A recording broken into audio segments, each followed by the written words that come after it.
But one thing I wanted to add, because I just got informed that I forgot something, and now I'm a bad person for forgetting it. From our number one fan who watches all the time, that I forgot to bring up Sandman.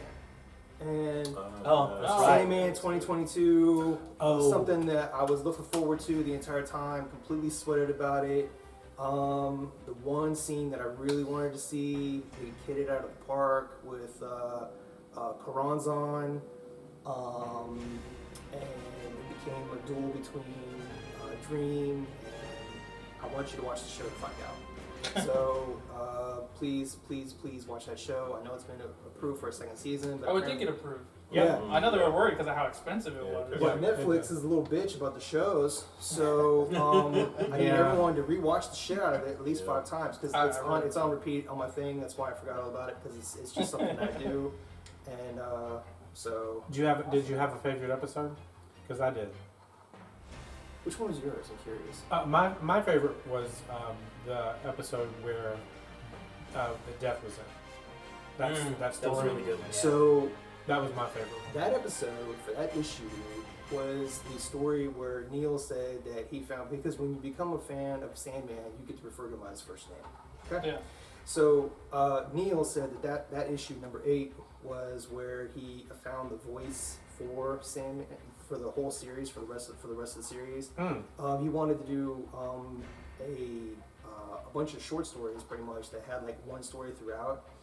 The story that the episode that I really dreaded was the 24 Hours, the diner thing. Because I knew that was a tough one. I knew what was going to happen in that one. But this was Neil post American Gods, post the Graveyard Book.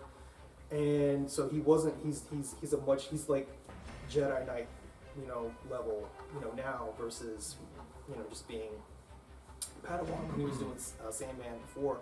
And I think that, like, the way that he resolved that issue, or those conflicts, and making it palatable for those audience, because there's shit that goes on in that comic that you cannot put into a movie and expect people to keep watching.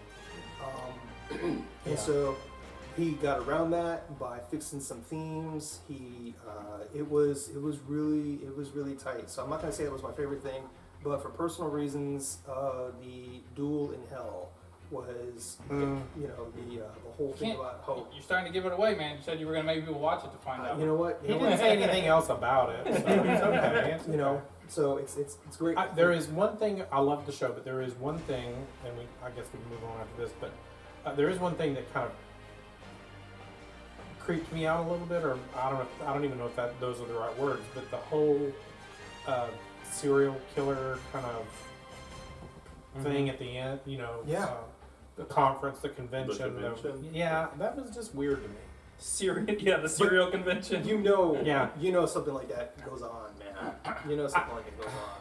If not I'd like America, to think not, but I mean, definitely, I mean that's mild compared to some of the stuff that probably goes on. You've been to Dragon Con After Dark? No, I have not. But yes, I have been places. It was definitely a really good show, and I will echo Doug's sentiment that you should definitely go watch it and rewatch it several times. It's beautiful. It's touching.